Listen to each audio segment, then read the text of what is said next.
ပကံမောင်လွှမ်းပိုင်နဲ့နန်းစုရည်ဆိုဒီလိုတွေဖြစ်ခဲ့ကြောင်းပြင်းတီယာတဲပြောပြီးပြင်းတီယာကိုပိုင်နေတက်ပြီးပူပူနွေ့နွေ့ကြီးတဲကင်လာတဲ့လွှမ်းပိုင်ရဲ့ညကပွဲကိုအားလုံးပဲသိကြမှာပါမြန်မာပြည်မှာလှုပ်ရှားလို့မရတော့မှနိုင်ငံခြားထွက်သွားပြီးအားချောင်းနေတဲ့ပြင်းတီယာကိုလွှမ်းပိုင်ကနာမည်ကြီးတက်ပြီးတောသားလို့တမင်နှိမ်ခေါ်ခဲ့တာဖြစ်ပါတယ်တချင်းထွက်လာပြီးချက်ချင်းမာတဲ့အားလုံးလည်းမျက်လုံးပြူသွားပြီးလွှမ်းပိုင်ရဲ့ထိထိမိမိပြောဆိုချက်တွေကိုဝမ်းသာအားရထောက်ခံခဲ့ကြပါတယ်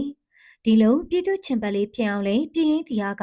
အနုပညာလောကနဲ့ပတ်သက်တဲ့မင်းသားမင်းသမီးတွေရဲ့အတွင်းသတင်းတွေကိုဖောက်ချခဲ့ပြီးမြင့်မြတ်လွှပိုင်နှောဖောရတာပါဝင်မြင်းနေရလှမ်းဆိုင်လို့ရတဲ့အပုပ်ပွားသတင်းတွေအားလုံးကိုလူသိရှင်ကြားထုတ်ပြောခဲ့တာဖြစ်ပါတယ်။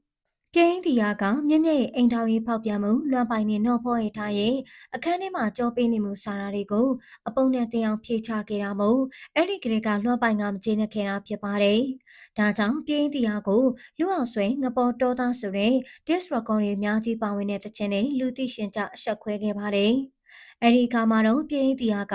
အသေးအတန်ဒေါသထွက်သွားပြီးပကံမှာလွှမ်းပိုင်နဲ့နတ်စုရည်ဆိုညှိကြတဲ့ပုံကိုအခုလိုပဲထပ်မံဖောက်သေးချလာပါတော့တယ်။ဒီအကြောင်းကိုပြင်တရားကအခုလိုနာမည်တက်ပြီးတော့တချင်းလှုပ်ဆောင်ရလောက်တဲ့အထိငါ့ကိုကြောက်သွားတာလားအမှန်တရားဟာအမှန်တရားပါပဲအေးစေးပါမြက်မြက်စီကပတ်စံချင်ရလောက်အောင်ငါ့ဝင်ငွေဒါရိုက်တာကြီးကမင်းရဲ့မင်းသားကြီးထက်များနေလေဟုတ်တယ်နော်ရုပ်ရှင်လောကမှာငါဘလို့နေတယ်မင်းသိပါတယ်ပကံမှာမင်းနန်းစုရည်ဆိုနေပါဖြစ်ခဲ့ရင်ဆိုတော့မင်းသိဆုံးပါထားလိုက်ပါမင်းမနဲ့ထင်နေဆိုမင်းလို့ပေါ့အမှန်တရားဟာဘုရားပဲသိမှာပေါ့ငါမှတရားဝင်လူသိရှင်ကြားလက်ထပ်ထားတဲ့ဇနီးမယားတယောက်ပဲရှိတယ်ငါသူများသားသမီးတွေကိုမရှူနိုင်ပဲမဖြတ်စည်းခဲ့ဘူးလို့တဲလွန်စာပေးပြီးဖော်ခဲ့တာဖြစ်ပါတယ်။ဒီစကားအရနတ်ဆုနဲ့လော်ပိုင်ဟာမယွာသေးပဲညားနေပြီလို့တွက်ဆနိုင်ပြီးဆက်လက်ပြီးပြင်းတီယာကငါနဲ့ကားရိုက်ချင်လို့ကျွန်တော်အတွက်စီစဉ်ပေးပါအောင်လို့ပုတ်ပါမှမင်းပြောခဲ့တာတွေ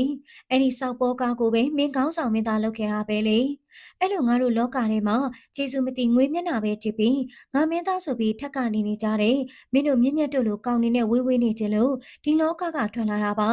မင်းကနော်ဖောကိစ္စကိုငါဖော်လို့ပြန်ဆိုတော့ငါသိပါတယ်